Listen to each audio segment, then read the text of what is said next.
Je vais faire quelques annonces. Aujourd'hui, le premier dimanche de la Passion, lundi de la Féerie, mardi de la Féerie, mercredi de la Féerie encore, jeudi de la Féerie, avec mémoire de Saint Léon Ier, pape et docteur. Vendredi de la Féerie, mémoire de Notre-Dame des Sept Douleurs. Dans le lycée, ça se trouve à la fin du mars ou bien le 15 septembre.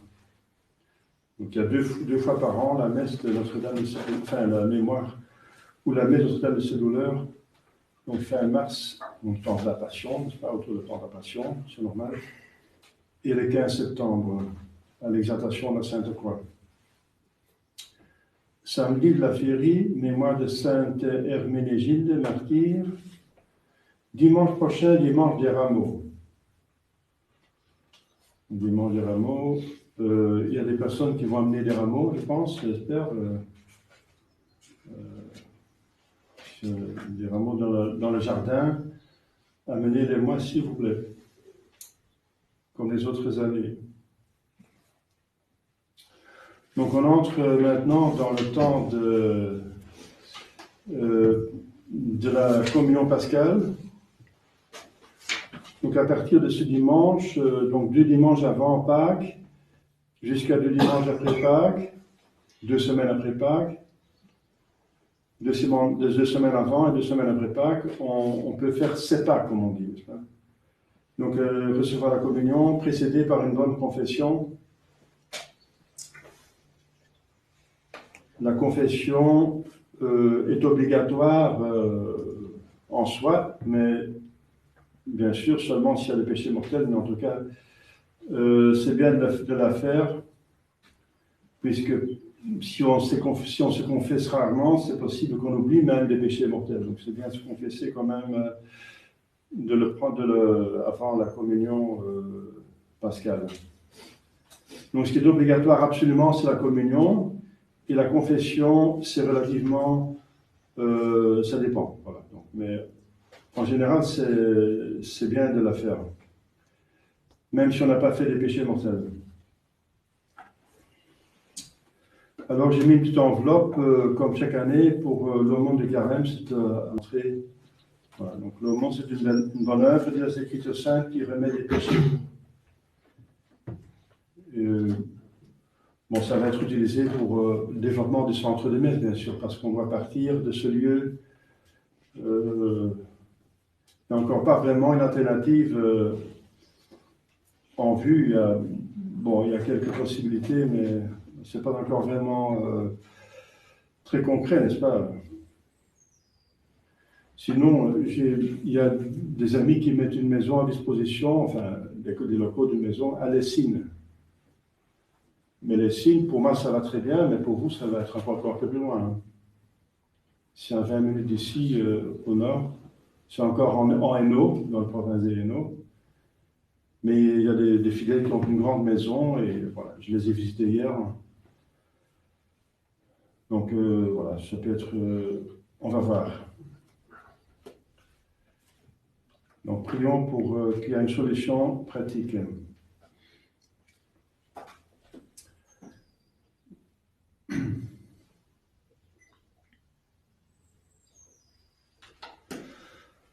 Au nom du Père et du Fils et du Saint-Esprit, ainsi soit-il.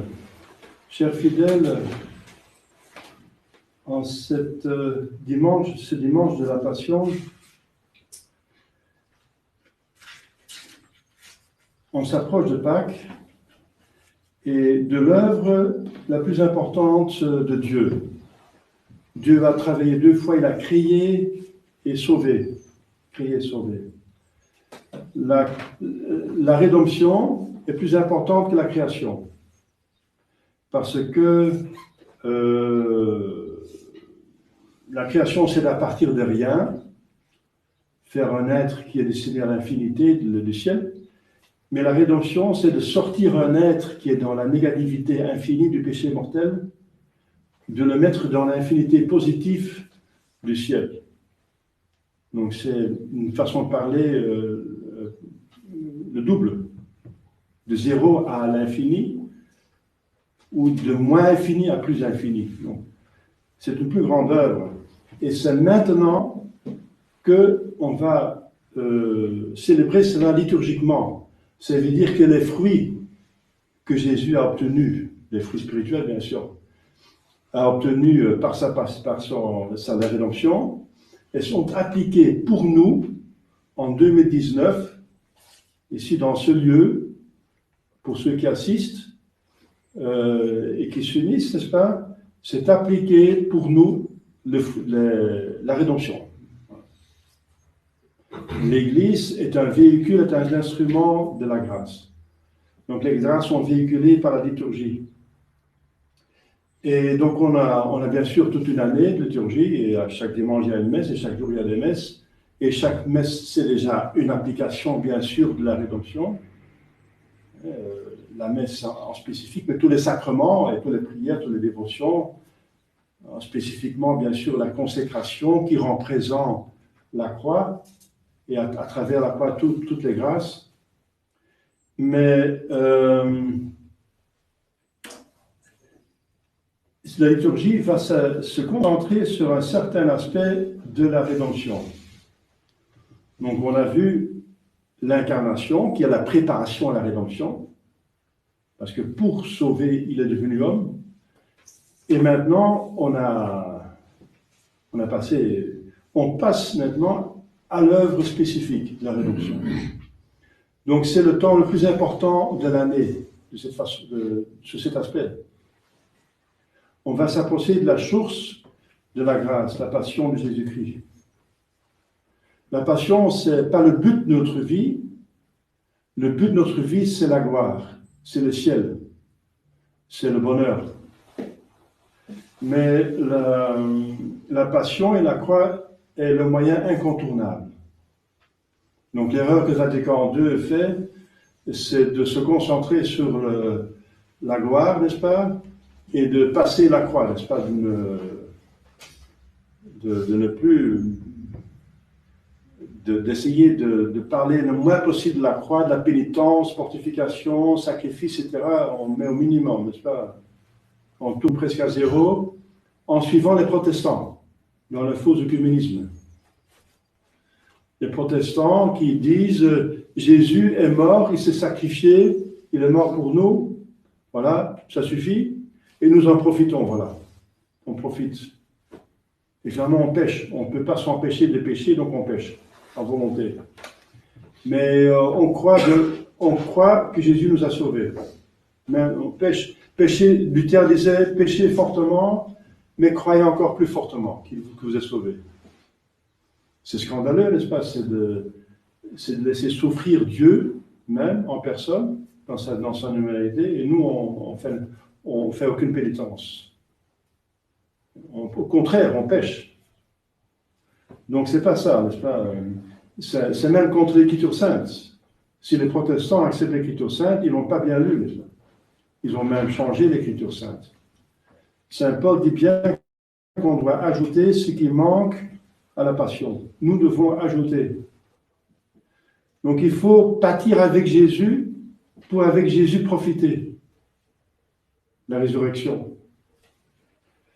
Après, à partir de la résurrection, nous entrons dans la gloire. Vous voyez, la passion nous fait entrer dans la gloire. Ce temps de la passion, c'est 2 semaines, et à la fin, nous sommes à Pâques, et c'est la résurrection. Mais c'est le but. Et pour nous, nous n'allons pas mourir, j'espère quand même, et nous n'allons pas ressusciter littéralement, ça veut dire la mort, c'est la séparation de l'âme et du corps, et la résurrection, c'est le contraire. C'est l'union de l'âme et du corps après la mort, mais on ne va pas avoir ça, bien sûr, mais on va voir ça spirituellement. On va mourir à nos péchés, à nos vices, et on va ressusciter dans la vertu qu'on manque.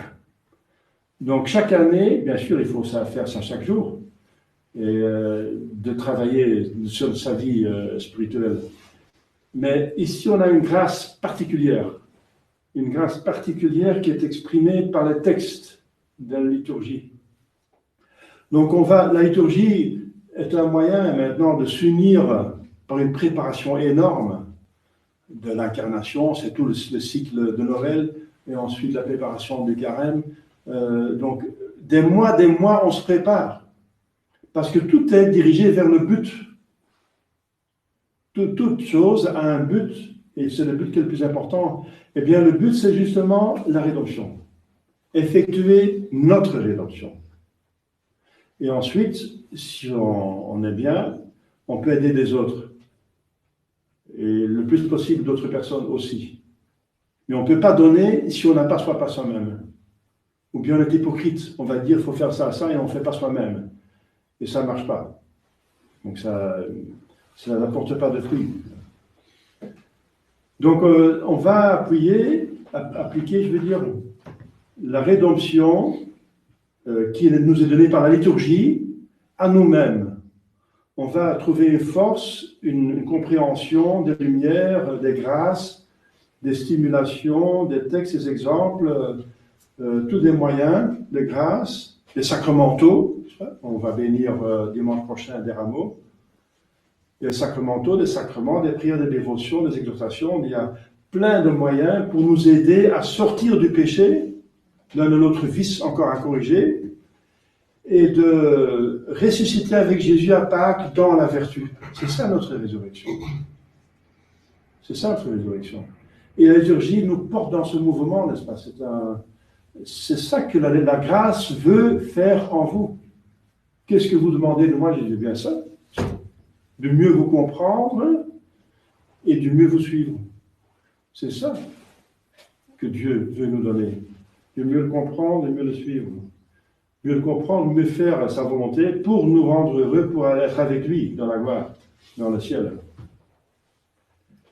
Donc on entre avec Jésus qui est si bon, n'est-ce pas, de nous montrer l'exemple. C'est lui qui nous précède dans la passion, dans la mortification, dans la réparation. Lui qui est innocent en plus. Il n'a rien fait, lui, il ne va pas expier pour ses péchés. Pas besoin. Au contraire, il est Dieu. Mais il va se faire homme pour nous précéder, pour nous faciliter la tâche. Il nous montre l'exemple. Et si dans ce texte, bien sûr, il commence déjà à souffrir, enfin, il a souffert toute sa vie. Toute sa vie, il a déjà prévu sa passion, et par ça, il a souffert, et il a été persécuté toute sa vie. Il venait de naître, et Hérode déjà voulait le tuer. Alors, c'est grave. On ne peut pas faire plus de mal à quelqu'un que de tuer. Donc, il venait de naître, et on a déjà enlevé sa vie. Et maintenant, il va souffrir. Mais Dieu a décidé le temps de laisser faire les mauvais, les méchants. Donc, Dieu a, au-dessus de tous ces événements, il gère. Donc, il n'a pas laissé tuer Jésus quand il était petit, parce qu'il fallait un itinéraire, nous montrer l'exemple de tous les jours, une vie de tous les jours, dans la vie cachée. Mais maintenant, spécifiquement, il va souffrir plus que la croix quotidienne. C'est plus. Ça veut dire qu'à part la croix quotidienne, qui déjà suffit pour nous sanctifier, si on accepte la croix quotidienne, on arrive à se sanctifier. Mais à part la croix quotidienne, il y a parfois des grandes croix de notre vie. 2 ou 3 grandes croix. Des croix très lourdes, qui pèsent, qui sans nous écraser. Et voilà, donc Jésus nous montre que dans cette croix, il faut vraiment, voilà, c'est le moment de mériter. Il a montré l'exemple de la croix quotidienne, de supporter la croix quotidienne, mais maintenant, il va subir une persécution sanglante. Nous n'aurons pas ça, la plupart de nous. Mais il y a eu des chrétiens qui ont eu des persécutions sanglantes. Donc c'est vraiment une super croix. Il y a la croix quotidienne et parfois des super croix. Eh bien, dans cette super croix, Jésus encore va nous précéder. Il n'y a personne qui va souffrir comme lui. Personne qui est si sensible comme lui, parce qu'il a un corps intact. Il n'est pas taré par le péché originel. Il va plus sentir que nous. Il va être martyrisé dans tout ce qu'il est et dans tout ce qu'il a en tant qu'homme, bien sûr. Mais même en tant que Dieu, bien sûr, il sera méprisé. Il sera méprisé. Parce qu'il dit lui-même, si celui qui me refuse rejette mon Père, et il va bien dire, il y en a deux qui rendent témoignage, moi et mon Père. Moi parce que je le dis, et mon Père parce que j'ai fait des miracles. Et le Père aussi, il a parlé directement. À son baptême, il y avait une voix du ciel qui disait, voilà mon fils bien-aimé. Donc,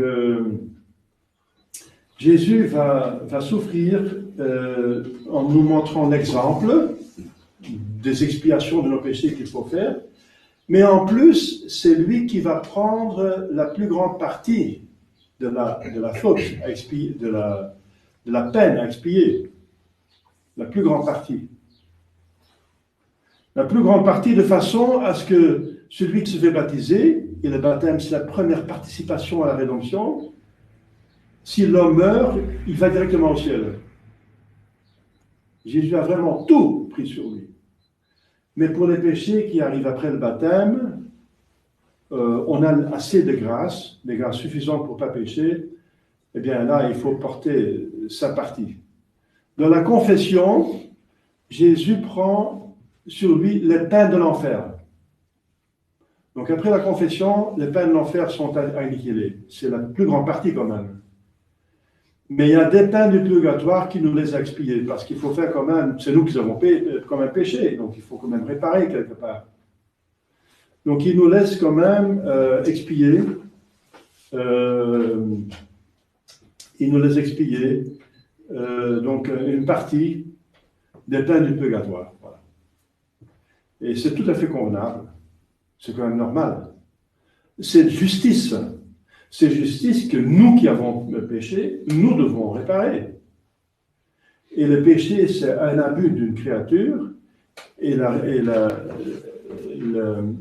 pénitence, c'est de s'abstenir d'une créature, de jouissance de créature. Soit que c'est la nourriture ou n'importe quoi, enfin, l'une ou l'autre pénitence. Hein?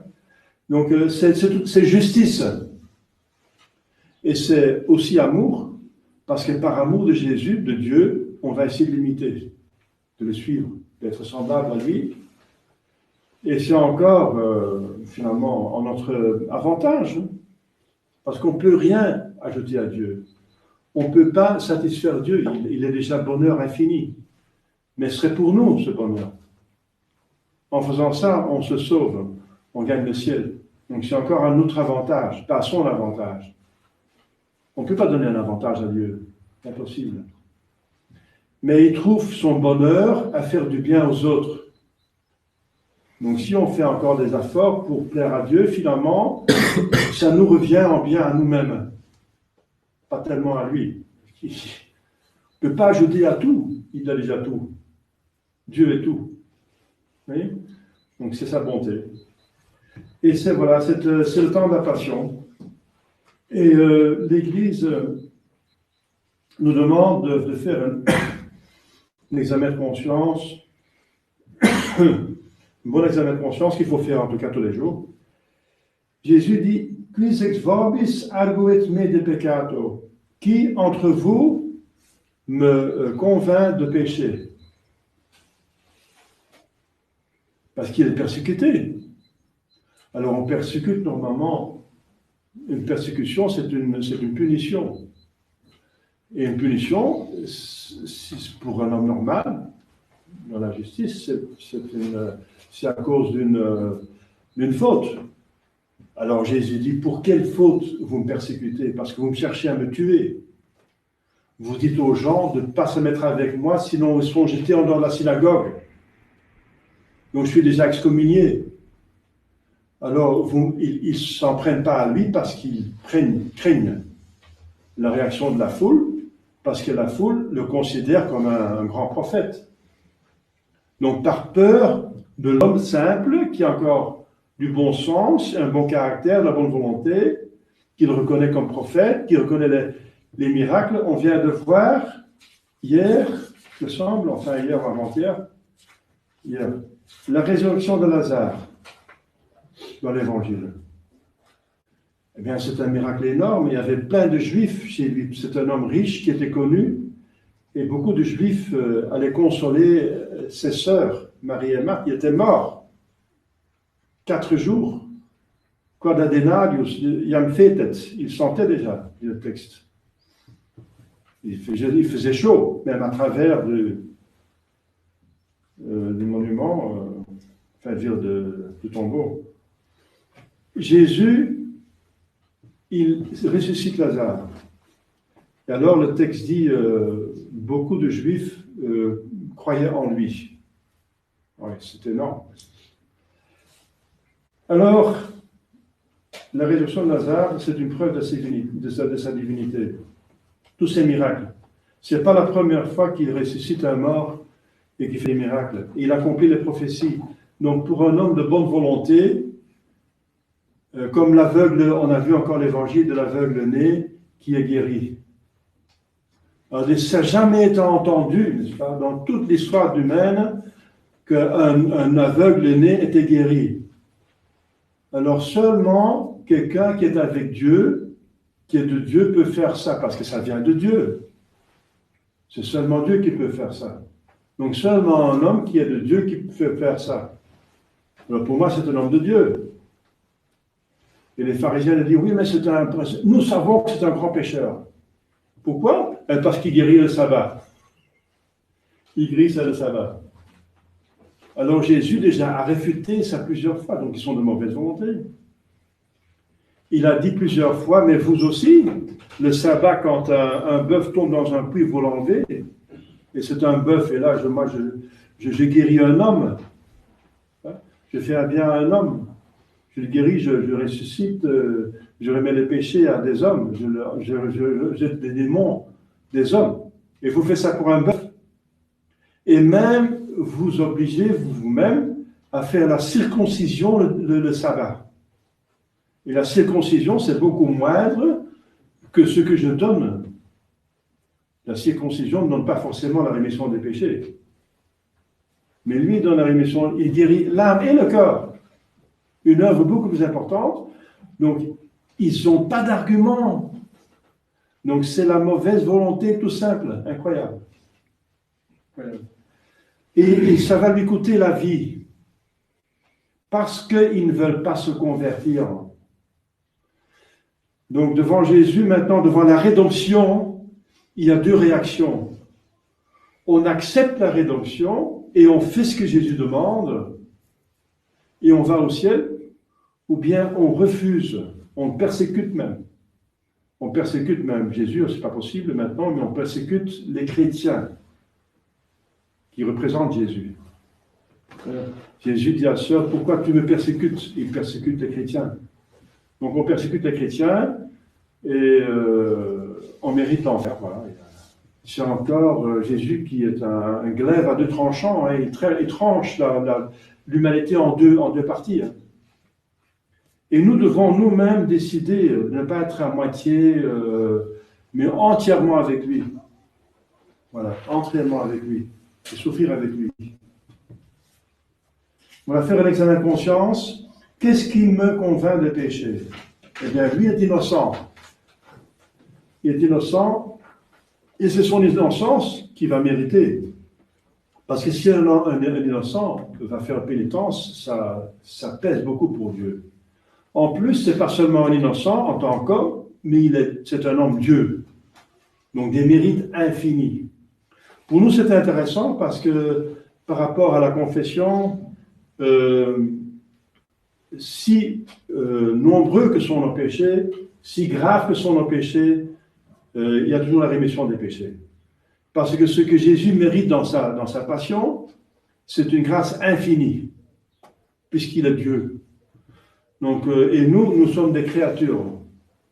Donc, ce que nous pouvons faire de mal, puisque nous sommes créatures, de ce côté-là, c'est quelque chose de limité. Du côté de Dieu, c'est illimité, parce que c'est une lésion d'une majesté infinie. Mais les péchés en même temps, un côté infini, c'est le côté de Dieu. C'est une offense de Dieu, donc une offense infinie. Mais du côté de nous, c'est quelque chose de limité, puisque la malice a ses bornes. Il n'y a heureusement qu'un certain nombre de péchés possibles. Heureusement. Il y a des limites, on n'est que des êtres illimités. Même dans le mal, on est limité, heureusement. Eh bien, Dieu est illimité. Sa bonté dépasse de loin toute malice dont nous sommes pas capables. Donc ça donne un grand espoir, n'est-ce pas, de rémission des péchés. Un grand espoir. Voilà, donc c'est le moment de faire l'examen de conscience, de voir... si vous avez fait les examens de conscience tous les soirs, eh bien c'est facile de faire la confession. Il faut se rappeler les examens de conscience du soir. C'est pour cela, ça c'est l'intérêt de l'examen de conscience qui était normalement dans la prière du soir. J'ai ici le livre bleu, il y a un examen de conscience plus développé. Voilà. Si vous avez des doutes sur un péché, reprenez votre catéchisme. C'est un tiers du catéchisme agit sur les commandements de Dieu et de l'Église. Donc c'est important de connaître ce qui est bien, ce qui est mal. Voilà. Donc si vous avez des doutes, reprenez un bon catéchisme pour voir quels sont les péchés. Je n'ai pas l'occasion de le faire maintenant, bien sûr. J'avais pensé de faire un examen de conscience, mais c'est très limité, n'est-ce pas, dans un sermon. Voilà. Donc faites ça par vous-même. Je donne des catéchismes, j'ai déjà fait plusieurs années des catéchismes qui sont même en ligne. Sur Internet, sur les 10 commandements, oui.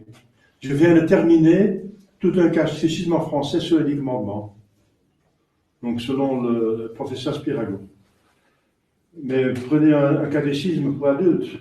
Et si vous avez des doutes, consultez le prêtre, n'est-ce pas? Consultez votre serviteur. Voilà, donc entrons dans cette passion avec Jésus. Essayons d'entrer dans ces sentiments, dans ces pensées, qui nous élèvent. Parce qu'il est la voie. Jésus est la voie vers le ciel. Son âme est imitable. Et son âme, il veut se donner. À la communion, il se donne. Donc il se donne, c'est vraiment la voie. Je suis la voie vers le ciel. Essayez d'entrer dans son âme, dans son cœur, dans ses pensées, dans ses intentions, pour... être élevé d'une manière surnaturelle. C'est une force divine qui est par derrière, qui purifie. Et demandons en même temps les forces, les grâces pour faire ce qu'on comprend, ce qu'il faudra faire. Donc se mettre en prière, en contemplation de Jésus, pendant la journée même. Ayez l'habitude de faire tout avec Jésus comme Jésus l'aurait fait, comme Jésus, Marie, Joseph l'auraient fait. Entrer dans leur vue et demander en même temps leur grâce, les grâces qu'ils ont obtenues par la passion, et la participation à la passion. Si les saints ont des mérites, peuvent nous aider, c'est parce qu'ils ont mérité avec Jésus. Marie a mérité avec Jésus. Voilà, donc entrons dans ce temps de la passion pour nous débarrasser de nos vices, du péché, de ce vice qui n'est pas encore totalement extirpé. J'ai encore un travail à faire. Je ne suis pas encore canonisable. Alors, aussi longtemps que je ne suis pas canonisable, il y a un travail à faire. Et ceci, maintenant, c'est le temps propice. Au nom du Père et du Fils et du Saint-Esprit, ainsi soit-il.